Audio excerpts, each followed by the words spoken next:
Happy Mother's Day to all the moms out there, especially to those viewing Adjusting Your Heart. I'm Doc AJ Chua, and in case it's your first time, please like, subscribe, and share this video. I hope that through this episode, all of us will be able to know what makes a great mom, coming from their adult children's point of view.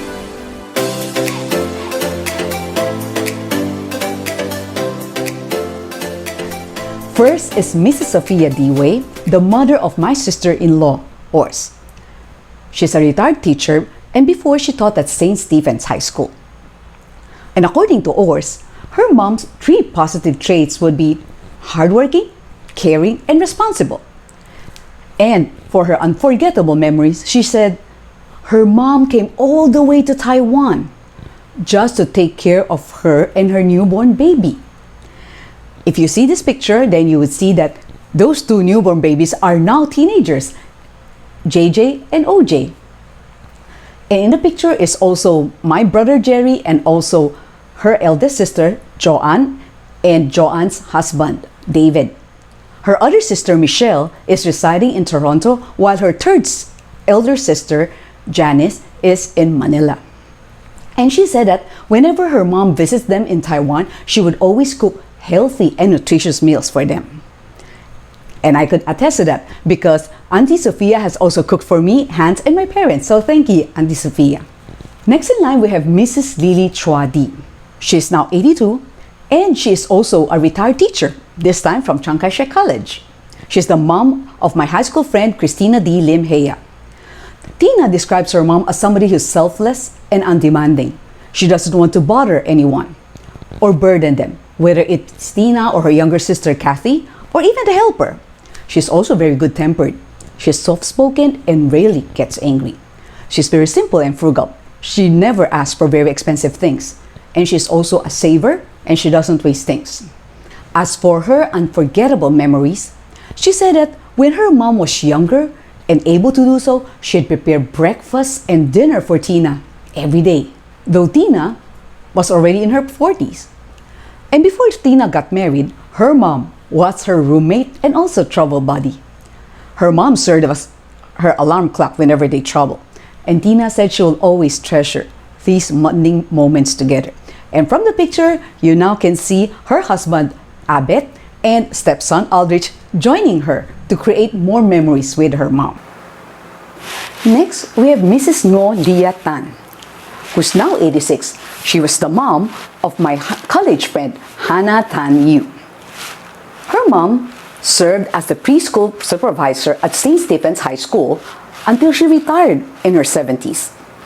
Hannah admires her mom's strong character. She said her mom is very principled and bravely perseveres amidst challenges. She's also very adventurous. She likes trying out new experiences. She even traveled to Israel in her 70s. So you can check this picture. Hans and I took that for her because we joined the same tour. And at her age, she learned how to use technology so that she will be able to communicate with her children and grandchildren. She has 5 adult children, and of course, Hannah already lives in the States together with her husband, Noel, and sons, Ethan and Ian. Her mom is also very God-fearing. She takes her faith in the Lord and the Bible seriously, and she's actively serving God until now at Christian Gospel Center. Hannah remembered as a toddler, her mom taught her how to sing Isaiah 54 verse 10 in Hokkien, which says, "Though the mountains be shaken and the hills be removed, yet my unfailing love for you will not be shaken." Until now, this is a song that Hannah would sing to remember God's enduring love. And growing up, she said that her mom never rewarded her or praised her for her achievements. In case you don't know, Hannah graduated magna cum laude from St. Scholastica's College. But she said, on the contrary, her mom would bring her gifts or even take her out whenever she encountered failures. She said she remembered the time when her mom renovated her room because she was suffering some setback in her career.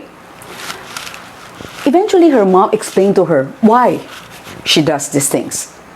And she said she's grateful for the Lord for giving her a very wise mom who understands and values her as a daughter. Next in line, we have Mrs. Lydia Ang Tiu, who's now 78 and a retired businesswoman. She's the mom of my high school friend, G. Though her mom was a hard-working businesswoman, she was a loving wife and a hands-on mom to G and her two elder sisters, Jenny and Mimi, and also her shorty Jared. Her mom is a very good cook, and G said she especially likes her hongma and tabihon. Now I know where her Achie Jenny gets her cooking skills from. You can check out Jennifer Tiu's Facebook pages, because she cooks and she bakes. Achie's Kitchen. You can also check the baking products like Baked by Achie, and they're now selling grocery stuff. You can check out the Goody Grocer. And she said she's so blessed because her mom helps her in taking care of her kids, my inaanak Gabby and also Derek, as well as in managing her household. So that leaves G to be able to concentrate on her business. So when G was only 15, she got sick, and her mom stayed up all night just to take care of her.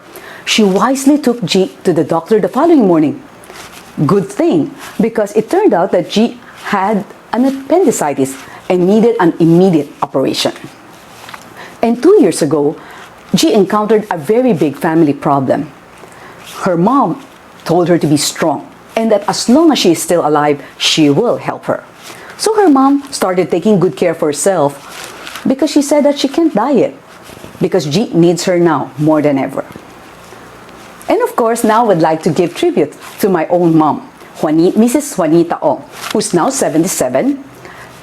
But because I've often shared memories of her, this time I'm giving my two younger brothers the opportunity to share their memories of my mom.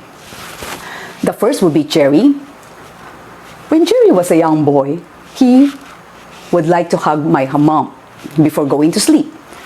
So my mom, being also very mischievous, secretly switched places with my dad. And of course, the lights were already off. So when Jerry went up to their bed to hug my mom, and then they opened the lights, it turned out that he was hugging my dad. So everybody had a good laugh, and it became a classic family story. Another was that when Jerry was in grade 1, he had a difficult time adjusting and forgot to write down the assignments and what to bring the following day. So of course, after coming home from school, she immediately told my mom. And my ever-resourceful mom was, take note that was the age of no cell phone yet. She was able to contact one of Jerry's classmates who happened to live nearby. So my mom accompanied Jerry to his classmate's house to just copy all the assignments. And that saved Jerry from being embarrassed or reprimanded by the teacher the following day. Another would be from Jackson. Jackson said that he admires my mom for her cheerfulness and that she can easily talk to people. Jackson said that he remembered during his elementary days, there was one time he was involved in a play, but he just had an extra role.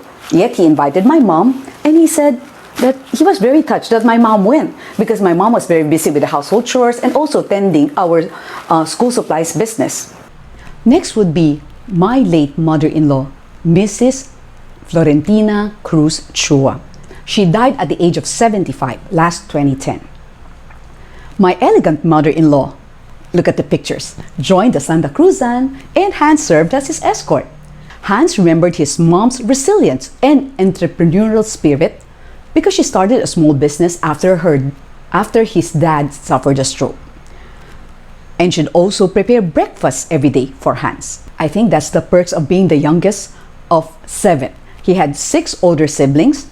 That's Ati Aida, Ati Betty, then we have Aya Carl, Aya Eder, Aya Eddie, and Aya Jojo. And I asked my sister-in-law, Sister Betty, and she said that my late mother-in-law was very independent and very good with budgeting money, especially for a big family. And her unforgettable moment was that when they went to Tagaytay. At that time, my late mother-in-law just had a car accident. So they wanted to ride a horse going towards the Taal volcano, the crater. They want to see the crater of the Taal volcano. And yet the mother-in-law was able to do it. So she said her mom is really very, very resilient. Another would be Mrs. T. Guiok Eng. or Mrs. Alicia T. She passed away at the age of 87. She's the late mom of Pastor Jean T. Chan. She had a very large family composed of 11 children, 26 grandchildren, and 34 great-grandchildren. She was a housewife at first, but when they opened a restaurant business in 1971, she helped out. Pastor Jean described her mom as somebody who's a godly woman, selfless, supportive, and very generous to others. Whether she was in Naga or visiting Pastor Jean here in Manila, her mom would wake up early every day just to read the Bible and pray. You can check out her Bible. It's underlined, okay, in so many places. And Pastor Jean said one of her unforgettable memories would be this. Her mom spent several weeks in the hospital before she died. And of course, eventually she grew weak and she easily tired. So there was one time when Pastor Jean was helping her mom just sit up at the bed. And then her mom was so tired, so she just rested her head on Pastor Jean's shoulder. She said, yeah, this memory was a sad one, but it's also the sweetest for her. The true-to-life accounts you just heard are actually reminiscent of the noble woman mentioned in Proverbs 31, verses 10 to 31. So if you want to be a great mom, let's all apply Proverbs 31 in our lives. Because Proverbs 31 describes a very hardworking woman and an astute businesswoman. This is what the Bible says. She gets up while it is still night. She provides food for her family. She considers a field and buys it. Out of her earnings, she plants a vineyard. Wow, very, very business-minded. She opens her arms to the poor and extends her hands to the needy. She speaks with wisdom, and faithful instruction is on her mouth. She watches over the affairs of her household and does not eat the bread of idleness. Her children call her blessed, and her husband praises her. Many women do noble things, but you surpass them all. Charm is deceptive and beauty is fleeting, but a woman who fears the Lord is worthy to be praised. And in verse 31 it says, honor her for all that her hands have done. So my challenge for all of you, honor your mom this Mother's Day. Do something special for her. You may greet her personally, give her a phone call if you can't visit personally, send a gift over, cook a meal for your mom, make her feel like a queen. You can also check out our previous videos on the Love Languages series for ideas on what to give her. Now I would like to thank some people who have blessed us, like Tin Chi Lin, Don Stephanie Ong, Dayan Danica Tiutong, Evelyn Uy, Fatima de la Paz Diwa, Frisel Chernoff, Jonalyn Kok Ibasco, Reverend Joseph Chu, Joseph Shao and Lily Tan, Julie Tan Lissing, Larry and Mary Ann Ang, Leah Gamboa, Leah Santillan, Lian Tan Yu, Dr. Miriam Ong Choco, Nancy Chong, Noemi Go, Peggy Si Uy, Reverend Nathan and Pastor Harmony Wang, Reverend Paul Tan Juanco, Susan Ting, Sylvia Chua, Xie Choping, Laineth Losada, Reverend Lin Yang. So if you're blessed by this video, please like, subscribe, and share it to others. See you next time!